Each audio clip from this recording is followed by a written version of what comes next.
창세기 3장 1절부터 5절까지 말씀으로 하나님 말씀을 나누도록 하겠습니다. 창세기 3장 1절에서 5절 말씀은 여러분도 한 번쯤은 다 들어보셨던 내용일 건데, 이 말씀은 그 말씀에 담겨있는 의미는 우리 인간이 어떻게 죄라고 하는 것의 문턱을 넘어갔는가, 이거를 보여주는 말씀입니다. 우리 기독교에서는 죄를 인간의 불완전함 혹은 인간이 가지고 있는 한계라고 그렇게 얘기를 합니다. 하나님 앞에선 인간은 항상 하나님의 말씀에 순종하도록 지음을 받았지만 그 말씀에 순종하지 않고 끝없이 고개를 들고 하나님께 반항하고 하나님이 가라는 길로 잘 안 가고 하나님의 뜻을 거스르고, 이런 모습을 보여주곤 하죠. 이걸 우리가 죄라고 얘기를 하고, 또 세상에서는 그거를 자아가 강하다 그렇게 얘기를 하기도 합니다. 창세기 1장부터 3장까지 그 앞에 있는 9장까지 해가지고요. 창세기 1장에서 3장까지는 창조와 타락이라고 하는 큰 두 가지 주제를 말씀합니다. 하나님께서는 본래 우리 피조물들을 창조하시고 항상 끝날 때마다 보시기에 심히 좋았더라라고 그렇게 감탄하시고 기뻐하셨습니다. 특별히 우리 사람을 창조할 때, 하나님께서는 우리 사람을 창조할 때 하나님의 형상에 따라서 그 사람을 창조하셨습니다. 이 말이 무슨 말이냐면, 우리 안에는 하나님의 어떤 인격, 하나님의 흔적, 하나님의 사랑, 그분의 성품, 그분의 마음 등이 우리 안에 모자이크처럼 이렇게 존재한다라고 하는 뜻입니다.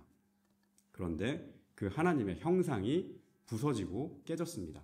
우리는 그것을 타락이라고 부르고 혹은 죄라고 부릅니다. 하나님의 뜻을 거스르고 인간 스스로 모든 것을 이제 판단할 수 있고, 또 내가 스스로 알아서 행할 수 있고, 심지어 하나님의 창조까지도 내가 모방해서 인간이 무언가를 창조할 수 있다라고 그렇게 떠들게 된 겁니다.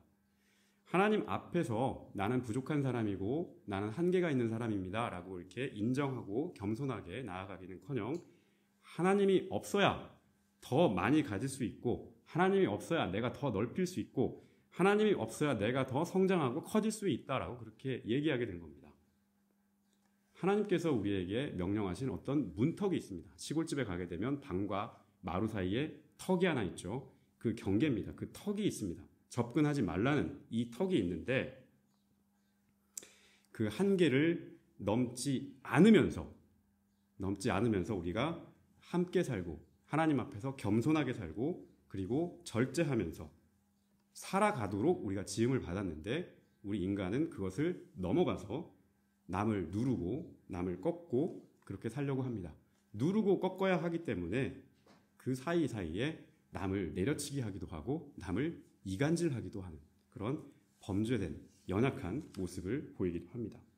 이렇게 하나님 앞에서 우리 사람은 타락한 존재로 또 불완전한 그런 죄인으로 서게 됐습니다. 그 출발점에 오늘 말씀이 있습니다. 오늘 본문인 3장 1절에 별로 여러분들 좋아할 수도 있겠지만 별로 좋아하지 않는 생물이 하나 나옵니다. 뱀입니다.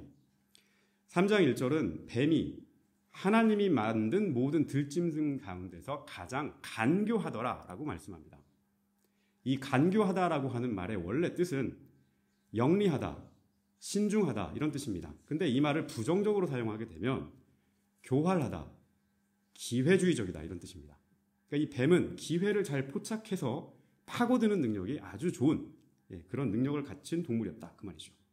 그러니까 상황마다 대처하는 능력이 아주 기가 막히게 좋은 겁니다. 달콤한 말이 필요한 사람한테는 다 교묘한 말로, 감언이설로 그 사람을 꼬드깁니다. 의심을 해야 되는 그런 상황에서는 이간질하는 말로 그 사람을 꼬드깁니다.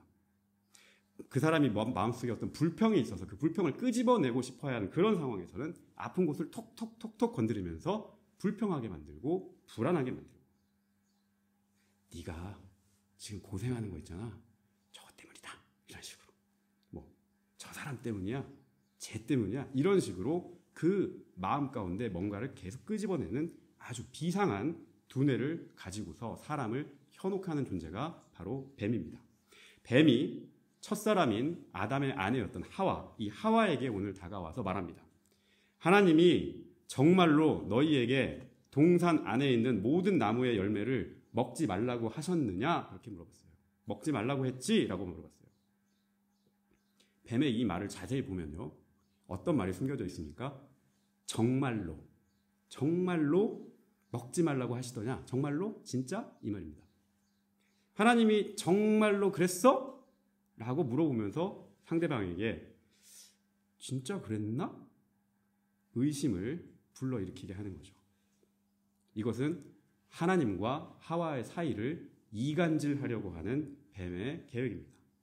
뱀은 지금 하나님이 진짜로 먹지 말라고 했어? 라고 물으면서 하나님이 마치 우리 사람이 어떤 행동을 할 때 하지 마, 그거 하면 안 돼, 이거 하면 죽는다, 이런 분, 우리를 눌러놓고 속박하고 뭘 못하게 막 이렇게 가둬놓는 그런 분, 이런 분으로 하나님을 그리고 있습니다. 그런 분으로 생각하도록 유도하고 있는 거예요. 하지 마! 그러면 우리 애들한테 그런 말 많이 하죠. 하지 마! 그러면 상대가 나를 못하게 막 누르는 것 같고요. 내 자유를 막 억압하는 것 같고 그런 사람으로 딱 보이게 만드는 겁니다. 그걸 왜 하지 말라고 했지? 이걸 왜 하지 말라고 했지? 라고 하는 생각을 하기 전에 그냥 상대방을 쟤는 나를 누르는 사람이야. 쟤는 나를 억압하는 사람이야. 라고 딱 찍어버립니다. 뱀이 지금 아주 교활하게 하와에게 이 구도를 프레임을 짠 거예요. 이 구도를 딱 만들어 놨습니다. 그리고 그 안에 하나님에 대한 불만을 갖도록 부추기고 유도합니다. 뱀이 그렇게 하와에게 하나님에 대한 불신과 불만을 갖도록 유도하는 이유가 있습니다. 첫 번째로 뱀은 지금 사람으로 하여금 하나님의 권위에 도전하게 만들려고 그 목적을 가지고 그렇게 말을 한 겁니다. 그리고 두 번째, 결국에 하나님께 도전을 하게 되면 하나님을 믿지 않는 상태로 만들려고 하는 겁니다. 그런데 여러분 자세히 생각을 해보세요. 하나님이 과연 우리를 억압하는 분인가? 우리를 기계처럼 막 이렇게 조작하는 분인가? 성경은 그렇게 얘기하지 않아요. 앞에 오늘 창세기 3장 그 앞에 있는 창세기 2장만 가서 읽더라도 하나님은 인간에게 엄청나게 많은 자유를 허락하셨습니다. 창세기 2장 16절에 보면 동산의 각종 실과를 열매들을 네 임의로 네 마음대로 먹어도 좋다라고 그렇게 허용을 하셨어요. 사람에게 자유롭게 생각할 수 있는 그 자유의지라고 하죠. 그 의지를 넣어주셨어요.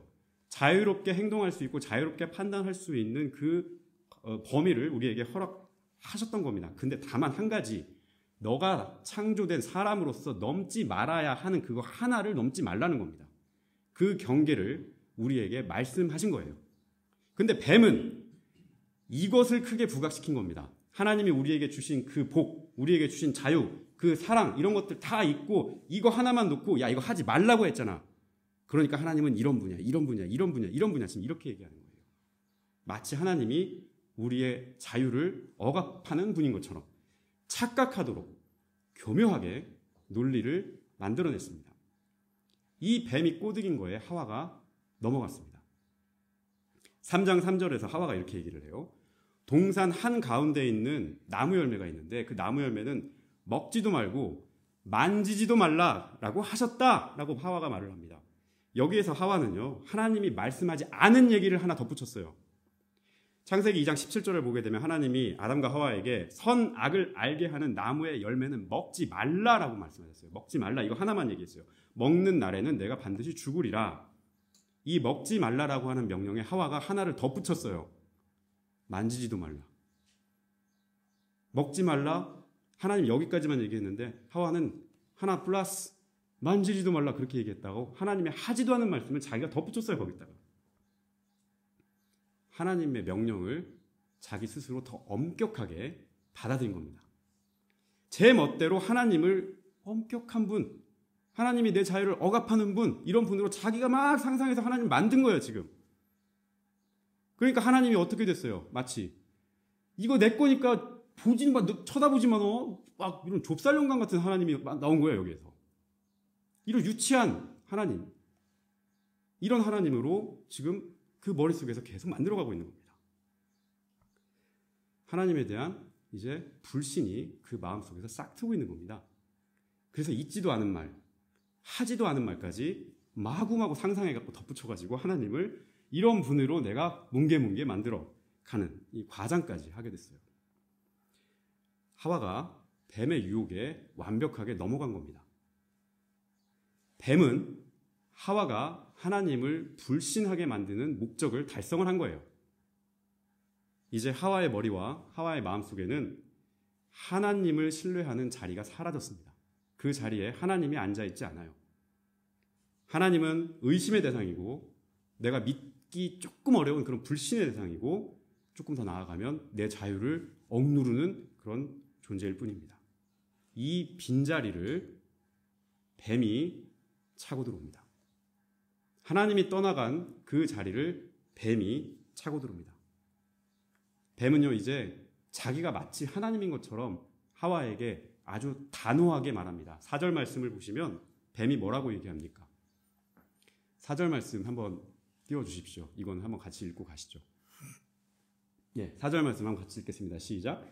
뱀이 여자에게 말하였다. 너희는 절대로 죽지 않는다. 뱀이 뭐라고 말했어요? 너희는 절대로 죽지 않는다. 자기의 말이 하와에게는 마치 하나님의 말씀처럼 들리도록 단언하고 절대라는 말을 써가지고 이 말이 정답이야 라고 뱀이 지금 그 자리를 치고 들어온 거예요. 하나님이 있어야 할, 말씀을 들어야 할 그 자리에 하나님 아닌 다른 것이 명령으로 자리를 차지해버리고 말았던 거예요. 하나님의 말씀보다 더 매력있고 그럴듯하고 달콤한 그런 용어로 그 자리를 차고 들어갔습니다. 하나님의 말씀이 사라지고 뱀의 말이 그 중심을 차지하게 된 이 사건, 이것이 죄의 출발입니다. 뱀은 하와에게 죽을걸? 그럴걸? 이렇게 얘기하지 않고 절대 죽지 않는다. 딱 찍어줘. 요즘 유튜브 같은 거 보면 그런 거 많더라고요. 연애하는 법 다 그러면 자, 제가 정리해드립니다. 1번 이렇게, 2번 이렇게 딱 찍어주더라고요. 확실하게. 생각을 못하게 하는 거죠. 내 말이 진리야. 그런 것처럼, 그분이 뱀이라는 건 아니고, 그런 것처럼 하나님께서 우리에게 주셨던 그 명령, 한계, 이런 것들이 사라진 공간에 뱀이 들어가서 이 말이 정답이야, 절대야 라고 하는 자기를 신으로 모시려고 하는, 자기를 하나님이 되려고 하는 그 자리에 차고 들어간 겁니다.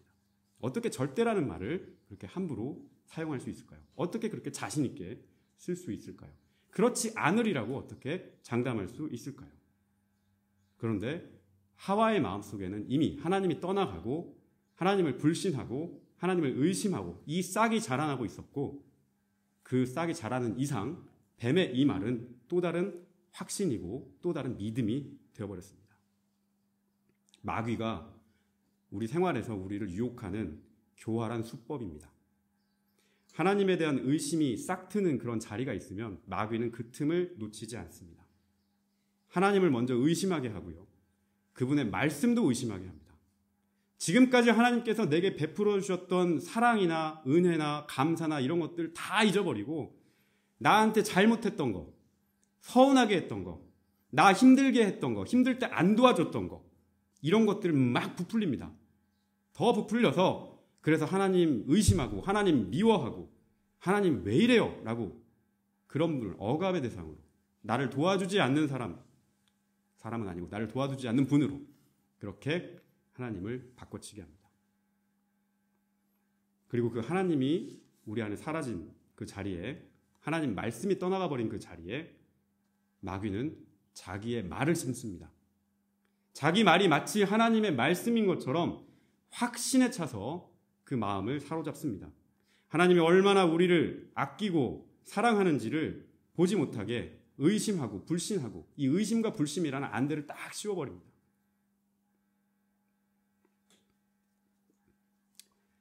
죄의 출발은요, 바로 여기에서 시작됐습니다. 작은 것 하나를 전체로 보고 그것을 사실인 것처럼 착각하게 만든 것, 이 우리의 시야를 현혹시킨 것, 이게 바로 죄의 출발이었습니다. 이 마귀는, 오늘 나온 이 뱀은요, 지금도 우리에게 똑같이 속삭입니다. 야, 누구야? 하나님이 살아계시고 너를 사랑하시면 왜 너한테 그런 시련을 주는 거냐? 야, 하나님 말씀이 이게 뭔가 틀린 거야. 뭔가 부족한 거야. 하나님이 너를 안 돕는 거라고. 그냥 하나님 배제하고 하나님 귀 닫고 너 하고 싶은 대로 해. 하나님 말씀이고 뭐고 그냥 무시해. 라고 우리 내면에서 끝없이 속삭이는 겁니다. 이런 걸 블러핑이라고 하죠. 거품을 막 일으키는 거죠, 우리 안에. 근데 여러분, 우리 성경을 통해서 잘 알지만 뱀의 이 유혹의 말, 이 말의 결과가 뭐였습니까? 뱀의 말대로 했을 때 과연 우리에게 기쁨이 왔고 행복이 찾아왔습니까? 너가 하나님처럼 되리라 라고 그렇게 말해서 그 금단의 열매를 먹고 정말 하나님처럼 됐습니까? 뱀의 이 교활한 말은요, 결국 우리의 타락과 파멸로 이어졌습니다. 뱀의 말을 들으면 우리 눈이 밝아져서 하나님처럼 될 줄 알았는데 정작 인간은 하나님의 진노를 사서 그렇게 자유롭고 행복했던 에덴 동산에서 쫓겨나서 지질공상 일만 하고 고생하고 살아야 하는 그런 존재가 됐다고 성경은 우리에게 말을 합니다. 지금 우리가 살아가는 이 세상에도요, 하와에게 들렸던 이 교활한 뱀의 목소리가 엄청나게 존재합니다. 하나님께서 우리에게 먹지 말라고 했던 그 한계를 설정을 해주셨는데 우리 인간은 끝없이 그 한계선을 넘나듭니다. 필요 이상으로 재물의 욕망을 갖는 것, 더 짓고 더 건설하고 숲을 밀고 땅을 팝니다. 기술이 발달한 이 선진국들 있죠. 이 기업들, 여기 기술 발달한 선진국과 기업들은 새로운 기계를 만들기 위해서 기술 조금 떨어지지만 자원이 많은 나라들이 있어요. 이런 나라 들어가가지고 광산 어디 있는지 여기저기 막 찾아다니기 바쁩니다. 여러분과 제가 가지고 있는 이 휴대전화 액정을 조금 더 발전시키기 위하면 광물이 아주 세밀한 광물들이 필요한데 이 광물을 얻기 위해서 광산 여기저기를 막 쫓아다녀요. 특히 아프리카 같은 데 가면은 이 기업에서 고용한 사설 용병하고 그 아프리카 원주민들하고 이거 안 뺏기려고 서로 피 튀기게 싸웁니다. 서로 죽고 죽이는 그런 살육전이 벌어져요. 여러분, 신제품이 하나 나올 때마다 거기에 사람들 희생값이 들어가 있다는 걸 기억하십시오. 신기술이 나오고 신제품이 나오고 신무기가 나오면요, 그거를 실험하고 그거를 판매하기 위해서 끝없이 한계를 넘어갑니다. 사람이 얼마나 죽든 누가 얼마나 파괴가 되든 그냥 분쟁 지역이 필요하고 전쟁이 필요하고. 언론은 이런 거 잘 보도하지 않죠. 언론도 그들 거니까. 하나님께서 우리에게 넘어가지 말라고 하셨던 생명의 소중함, 선과 악을 판단할 수 있는 그 한계, 이런 부분들을 우리에게 설정을 해주셨는데 우리가 마음대로 넘어가서 우리의 이익을 취하고 우리의 욕망을 채우고 그러면서 끝없이 우리는 죄를 짓고 있습니다. 그 한계를 위반하기 시작하면서 우리 인간은 자기의 성공을 위해서 남을 발판으로 삼고 단계로 삼고 자기 욕망과 자기 주머니를 채우기 위해서 남의 희생을 필요로 하고 끝없이 싸움을 부추기고 싸움을 연장해서 나의 이웃과 내 형제와 내 가족을 총알바지로 대포밥으로 그렇게 쓰는 악하도 이렇게 악할 수밖에 없는 그런 존재의 모습을 보여주고 있지 않습니까? 이게 하나님께서 우리에게 주셨던 원래의 복, 원래의 사랑, 그 에덴 동산의 모습입니까? 에덴 동산에서 살았던 그 모습과 정반대가 아닙니까? 하나님께서 우리에게 보여주셨던 그 창조의 질서와 정반대로 가고 있지 않습니까? 이것이 바로 우리 인간이 오늘날에도 반복하고 있는 죄의 습성이요, 타락의 결과요, 현실입니다. 사랑하는 우리 성도 여러분, 자기가 능력이 있고 힘을 가지고 있어도 그 능력과 힘을 내 맘대로 쓰지 않고 내가 아닌 다른 사람과 다른 존재, 다른 생명을 위해서 누를 줄 알고 접어둘 줄 알고 때로는 절제할 줄 알고, 이것이 우리 기독교가 가르치는 절제라고 하는 덕목입니다. 절제할 줄 아는 사람은 그 상황을 조율할 줄 아는 사람이고 그 상황을 지배할 줄 아는 사람이지 그 상황에 매몰돼 가지고 휘저어지는 사람들이 아닙니다. 절제할 줄 아는 사람은 자유가 있어도 그 자유를 제 멋대로 쓰지 않고 쓰지 않아도 될 때가 언제인지, 내가 이 자유를 언제 참아야 되는지, 남을 위해서 때로는 이 자유를 언제 포기해야 되는지를 분별할 줄 아는 사람입니다. 갈라디아서 5장 22절과 23절을 보게 되면 사도 바울은 성령의 9가지 열매를 우리에게 말합니다. 사랑, 희락, 화평, 오래 참음, 자비, 양선, 충성, 온유, 그리고 마지막이 절제입니다. 예수님께서 겟세마네에서 잡히셨을 때 여러분 뭐라고 하셨습니까? 마태복음 26장 53절에 보게 되면 사람들이 와가지고 예수님을 잡고 베드로가 칼로 누구 제사장의 종의 귀를 딱 떨어뜨리고 예수님 고쳐주시면서 뭐라고 말씀하셨습니까? 너희는 내가 내 아버지께 구해서 지금 12군단이나 더 되는 천사를 보내어 이 사람들을 제압할 수 없게 그 내가 능력이 없어서 이렇게 잡히는 줄 아느냐라고 이렇게 말씀하셨습니다. 예수님께서 그렇게 잡히시는 이유, 힘이 없어서 잡히신 게 아니라, 권능이 없어서 그렇게 허망하게 잡히신 게 아니라 하나님의 뜻을 이루기 위해서 자기의 힘과 능력을 절제하신 겁니다.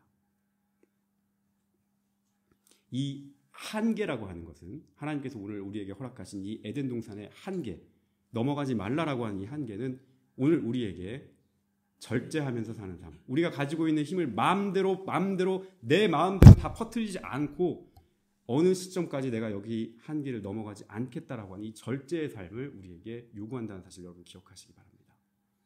환경이 많이 파괴됐다, 뭐했다 이런 얘기 다 그 선을 넘어갔기 때문입니다. 우리 스스로가 더 많이 갖고자, 그냥 남이 가지니까 나도 갖고자, 그 한계선을 다 넘어갔기 때문에 이러한 일들이 오늘 우리에게 닥쳐오는 겁니다. 그 한계선을 넘었을 때 우리에게 다가오는 게 행복입니까? 기쁨입니까? 근심과 염려지 않습니까?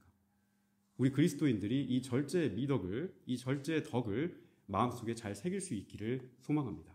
말씀을 맺도록 하겠습니다. 오늘 에덴 동산의 나무는 우리에게 절제의 나무라고 말씀드리고 싶습니다. 지금도 곳곳에서 우리를 유혹하는 이 뱀의 목소리, 너도 하나님처럼 될 수 있어 라고 하는 그 뱀의 목소리, 이게 과연 하나님의 말씀인지 아니면 나를 미혹시키는 뱀의 말인지, 이 유혹인지 우리가 늘 깨어서 분별할 수 있기를 소망합니다. 예수님께서는 우리에게 종말의 때에 가까우면 너희들이 늘 깨어있어라 라고 그렇게 말씀하셨습니다. 어떤 것이 선이고 어떤 것이 악이고 어떤 것이 옳은 길이고 어떤 것이 그른 길인지 생사화복의 그 길 가운데 어디를 걸어가야 하는지 늘 깨어서 분별하라고 주님께서는 말씀하셨습니다. 늘 깨어있도록 여러분 성령의 능력에 힘입어서 기도하는 삶을 사시기를 간절히 부탁드립니다. 가진 미혹이 넘치는 이 세상에서 뱀의 말을 듣는 것이 아니라 하나님의 말씀을 듣고 살아갈 수 있는 모든 그리스도인이 되기를 주님의 이름으로 부탁합니다. 말씀을 생각하면서 잠시 기도하시도록 하겠습니다. 하나님, 저에게 하나님 말씀을 분별할 수 있는 힘을 주시고 하나님께서 주시는 능력으로 살아갈 수 있는 힘을 허락하여 주시옵소서. 우리 한번 같이 기도하시겠습니다.